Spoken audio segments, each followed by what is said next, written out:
We've just listened to the gospel reading, where we are told about what happened on a journey that the disciples and other people were making. And the gospel tells us that as they were making this journey, their boat was being tossed about by very strong winds and the waves on the sea. Waves that threatened to capsize the boat. And the disciples were really terrified. They were frightened. Suddenly, our Lord appears, and then he tells them that he is the one, because they felt he was a ghost. And he says, "Do not be afraid, it is I." And they are still doubtful. They are still very skeptical. And that's the reason Peter tells him, "If it is true that you are the one, command me to come to you. Let me come to you." And our Lord says, "Come." The Bible tells us that Peter starts walking towards our Lord. And he is walking on the sea without any problems. But immediately he looks up and sees the strong winds and becomes terrified. He starts to sink. And then he shouts out, "Lord, please save me. Save me lest I die." And our Lord stretches out his hands and draws him and then brings him into the boat, and he is saved. The Bible also says that immediately both of them got into the boat. The trouble subsided. The waves calmed down. The sea was very, very calm, and there was peace all over the place. My dear beloved brothers and sisters, this particular gospel passage is a very, very important lesson for all of us. Our life could be likened to a journey. Our life could be likened to the things that we see in this gospel reading. The boat represents our life. We wake up every morning by the grace of God. We say our prayers, we worship, take our breakfast, and then we begin the journey for the day. And then we keep on moving. Life is a journey, and it is like a journey that is a boat itself. And as this boat is moving, it is being tossed about by the winds of life, so to speak. Sometimes the winds blow in this direction, some of the time they blow in the other direction. And then, what are the winds of this life we are talking about? The troubles we encounter in our lives. We go to bed, we are not able to sleep soundly because of worries. Those are the winds that are blowing in our life. The wind could be a wind of illness or health challenges. It could be lack of peace in your family. It could be lack of peace in your workplace. It could be any trouble whatsoever. Most of these troubles we have in life, they constitute the waves that threaten the boat that is our life. They frighten us. They make us uncomfortable.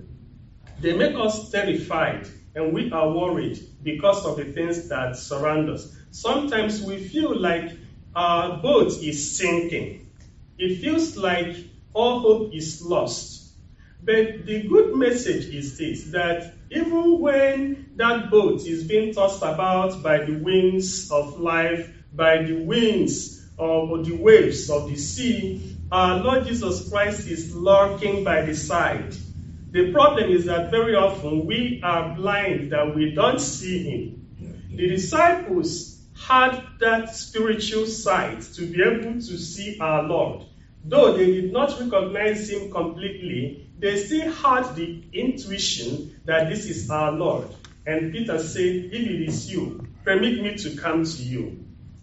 What do we do when we find ourselves in a similar situation? Do we go to the wrong direction, or do we go to the right direction? Do we go to our Lord to call on him? "Please save us. Our ship is about to sink. Our boat is about to capsize." Do we normally call on him? Our Lord is around to help us. We only need to turn to him and say, "Save us, lest we drown." And how can we do it? It's only by prayers. We should be praying all the time. Without prayers, we cannot succeed in life. The challenges that we face in life can only be surmounted by constant prayers. That is our greatest weapon as Christians. One other point is this. Peter started walking on the sea. And the scriptures say that while he walked on the sea, fearlessly, he did not sink. The very moment he started sinking was the moment he had fear. He looked out and saw the winds and the waves. He became frightened. Fright in this context, fear in this context, means doubt. He doubted our Lord.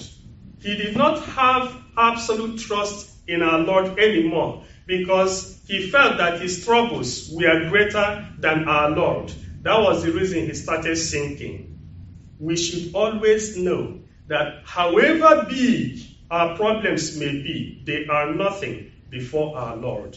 Therefore, our trust in the Lord must be strong all the time. Let us always tell ourselves that we have a God that is capable of taking care of our problems, however big they may be. Let us always have absolute trust and confidence in Him, and He will calm the waves of the sea in our lives. This is an important lesson for us in this Mass. And finally, the moment our Lord got on board, the moment our Lord got into the boat, the sea was calm. This simply means that if you're making the journey of your life and you leave out our Lord, then you can be sure that this your boat will be tossed about from time to time by the winds of life, the things that want to sink this ship.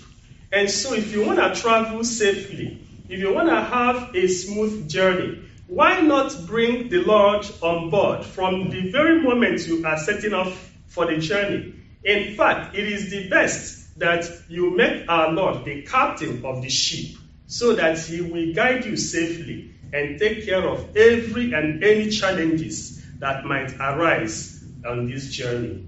We pray in this Mass that the Lord might come to our aid as all of us have the things that threaten the ship of our life, the boat of our life, that the Lord might calm the sea, that the Lord might calm the waves, so that we shall have peace as the disciples did have peace when the Lord intervened in their problems.